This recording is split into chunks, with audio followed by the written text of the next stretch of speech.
Very much, sir. My mother will be very much delighted with that introduction.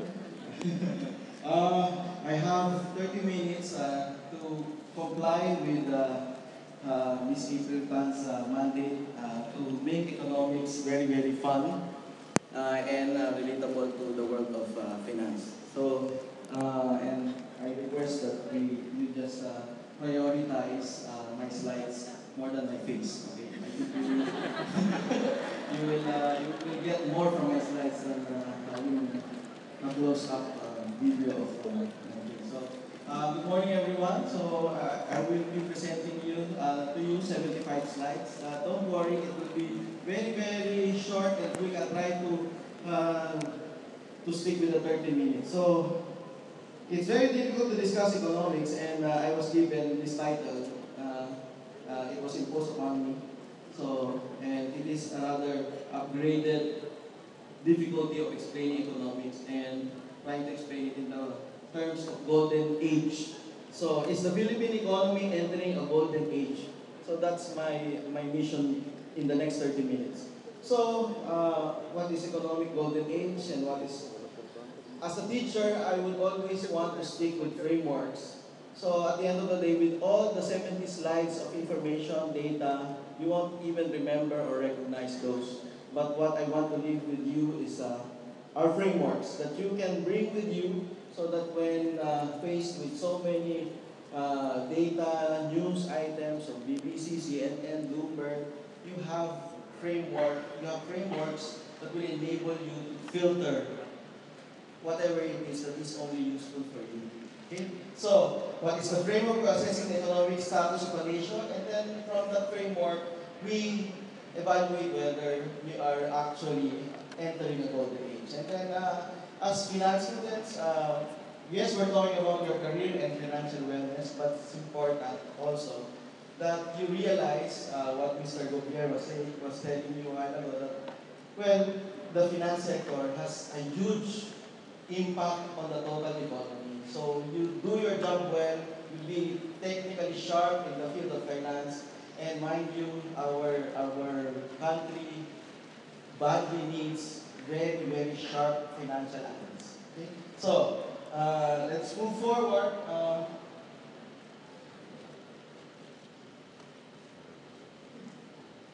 Okay. So, Golden Age, of course, Wikipedia will tell us that it was from philosopher Hesiod. But it's a period of great peace, prosperity, and happiness. Wow. What terms, huh? Peace, prosperity, and happiness. So, an endeavor of when great tasks were accomplished. But we will concentrate not on the Golden Age as philosophers of Greece would have it, but let's concentrate on the economic Golden Age, which actually happened after the World War II. So it's basically long boom of income growth. Okay, so but let's move forward. High growth of income, low growth of prices, and less unemployment. So in presenting to you that, I wish to present to you some models, and by definition, models are simplified versions of reality. So when you do your financial models, those are not realities. Those are simplified version of your evaluation of a certain project. So there's no such thing as unrealistic model because models are by definition unrealistic. But they must be useful. So models, there are no right or wrong models. There are only useful and not useful models. So let me present to you some context by which I will present to you the frameworks. So according to our government, good news, most powerful economies have broken down and are still in a shaky recovery. And then, Philippine economy is one of the leaders, the valedictorians of the world. And therefore, good governance is historic growth leads to, government is so good, tuwid na daan, good governance is good economics. That's according to our government. About some bad news, there are critics that say, oh, well, the government, after collecting so much tax, 32%, now they're not spending it. And according to Professor Ben Jokno, from 2011 to 2014, the government was not able to spend 500 billion worth of budget that was collected from the taxpayers. So, therefore, according to critics, poverty level is the same, unemployment and joblessness did not change. There are still the same number of hungry people, and some critics would tell us to the anti-marathon. But how do we now evaluate which one is correct? So therefore, another context in which our discussions now sa reunions ninyo, sana sa mga coffee meetings ninyo, pinag-uusapan nyo na rin ang economy, hindi lang politics, hindi lang si Aldab. Okay, so, maraming fans dito. Okay, mix of better news and bitter news. Pope's visit, Mama Sapano. And then, on the other hand, what will happen in 2016? What if we elect the wrong leader? Our economy will crash. Oh my goodness. But is it really true? So, and then the first report, quarter report, lowest GDP in the last 3 years, 5%. Okay, and then the second, I was watching ANC. They were at 10 o'clock in the morning at the time that they were about to, the NCP, PSA was about to release the second quarter report. Everybody was excited. In the stock market, PSE, they are all reporting, and then the report came out, 5.6%. And the stock market did not know what to do. So, from 2% at that trading day, at 10 o'clock, it was already 0, 0.1, 0.2, and then that already started further deterioration up to the closing yesterday at 6,000. Okay, so with all these emotions, opinions about our government, about each other, so we kind of lose track of what's really happening. And so we must be equipped with frameworks, with filters. So let's ask ourselves, how should we feel about all this? So, kakapanood ko lang ng Inside Out. So, may debate si Joy, at si Saknes.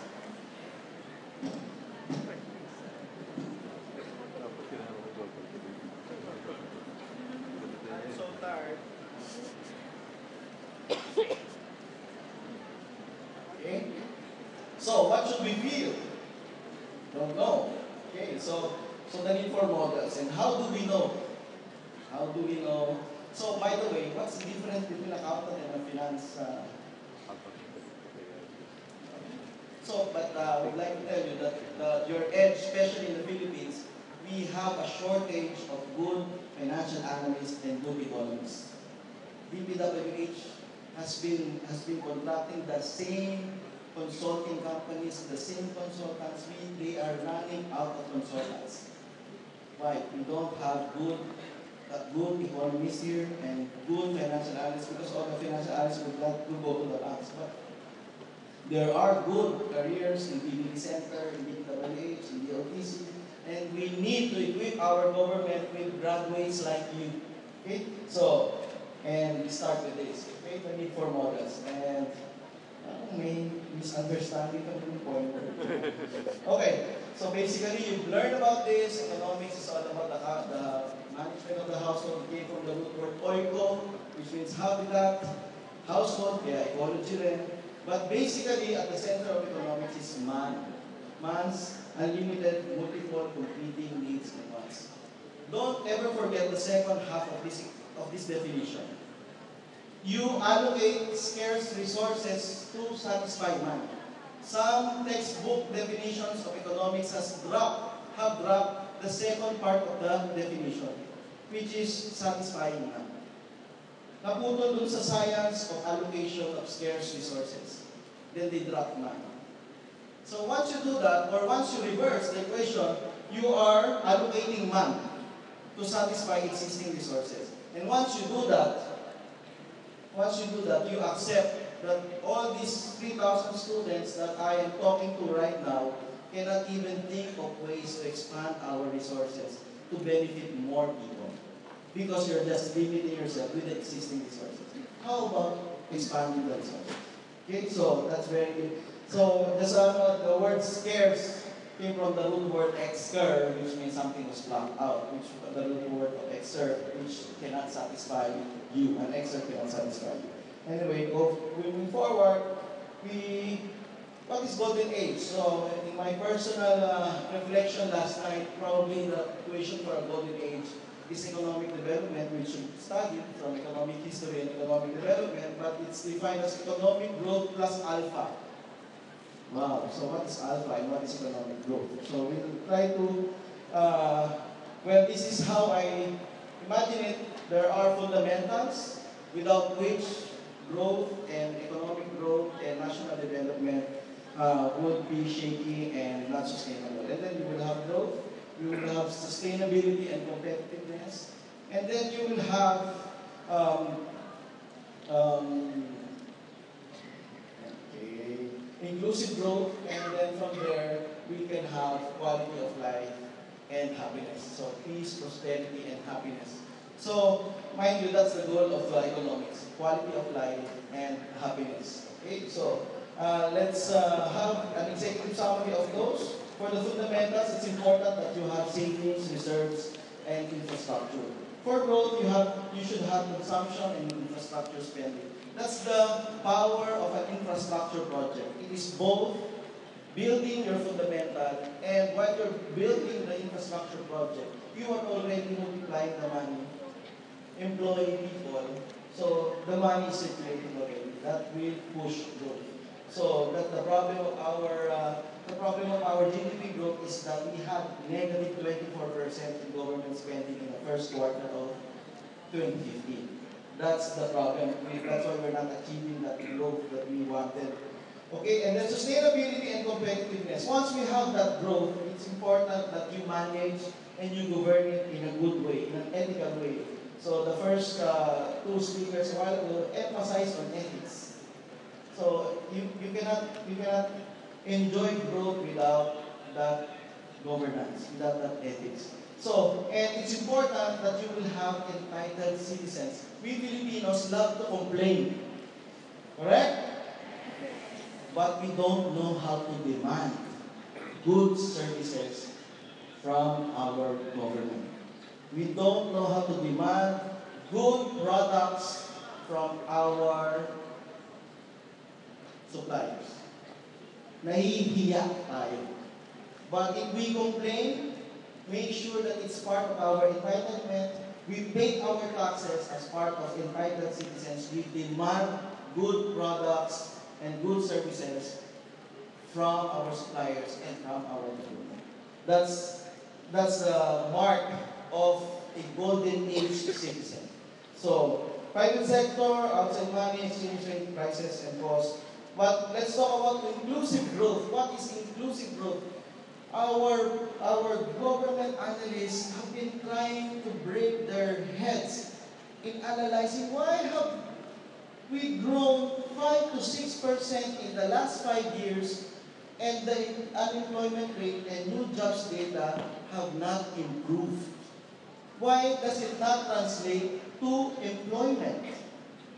Because, according to Dr. Villegas, the formula for inclusive growth, growth that translates to jobs, is 8 to 10% in the next 8 to 10 years. Consecutively. That's what China did in making sure that 300 million Chinese elevated from the poor class to the middle class. 300 million additional middle class Chinese. So, what's their formula? They have grown in the last decade 8 to 10% in the last 8 to 10 years. That should be our formula. So, and then social safety nets, I'm glad that the DSWD was and is very serious about the CCT, the Conditional Cash Transfer in Tagalog, Pantawid Pamilya Program. Pamilyang Filipino Program, may 4Ps kasi yan. So, because, according to John Maynard Keynes, in the long run, we are all dead. So therefore, the government has to take care of those who are hungry in the short run. and we cannot wait for 5 to 6 years of build-up of infrastructure. So therefore, we need to give our people, hungry citizens, direct cash transfer. So that's the beauty of the social safety net. The problem is, we've given them social safety net so that they can wait for the infrastructure projects, but we have not built our infrastructure projects earlier. So hopefully our infrastructure project will accelerate in a pace that will overtake the needs of our CCT families. So, and then you have the quality of life and happiness. That's the ultimate goal. Okay? So the golden age. However, the countries have actually become rich, have the quality of life, but they are still not happy. If you miss the point of being happy, which is actually about yourself, your perfection, and your family, being selfless with your family, then you're like a Roman time. Are you familiar with this thing called vomitory? What's a vomitory? It's a room where you vomit. In the golden age of the Roman Empire, they are so rich. Every hour, every day, there's food on the table. There's always fiesta. Every hour, every day. So what do? They want to consume, they want to be, satisfied with all the food, but they're already full. So what they will do is to go to the vomitory, tickle their clothes with a feather or whatever, and then they will vomit, and now they are ready to be satisfied again. So that's not the point of happiness. The point of happiness being selfless and letting and making each other grow as a nation, so inclusive. So, models of understanding the economy. Well, I present you 3 frameworks: 1 man, economy as a household, economy as a family. But this will be very big because this is just a review of what you've learned from your second year economics class. But I am sure that you did not understand your GDP. Because I graduated Master of Science in Industrial Economics. And I started learning it after 3 years of teaching economics. Okay? So, it's okay that you don't understand GDP right now. So, you will understand it 5 years from now. So, okay. So don't worry. This is the summary. Medyo ayaw lang gumalaw nitong aming pointer. Yeah, so, okay. GDP, let's assume that there's 1 man in the economy and kasi layo. Ayun. Okay? So, this person wants to buy Enrico income for 20 pesos. What is his first problem?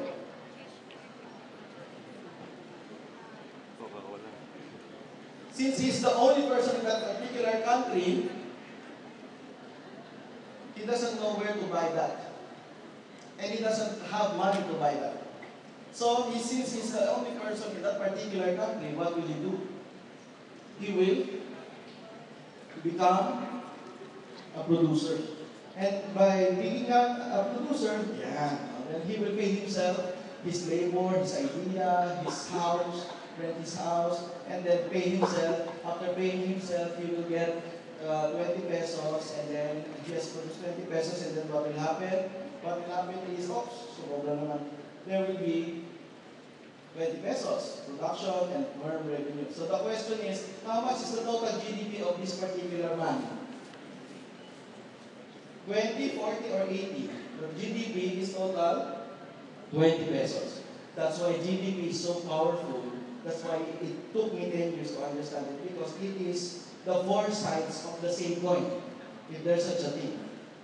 Okay, so it's national consumption, national production, national employment, national income, all at the same time, approximately. So why approximately? Because it will get complicated when this man starts to trade with another man in another country. But suffice it to say, GDP is a measure of that. What's the meaning of the 5.6% growth second quarter GDP report? Yeah, we've grown. No. So that 5.6% means that the national consumption, national production, and national income grew more or less by 5.6%. That's why in your financial models, you cannot do away with economics because you start with that assumption. What is your forecast for the revenue? Where do you peg it? What is your rediscount rate? They're all based on the analysis of GDP first more than anything else. Okay, so therefore,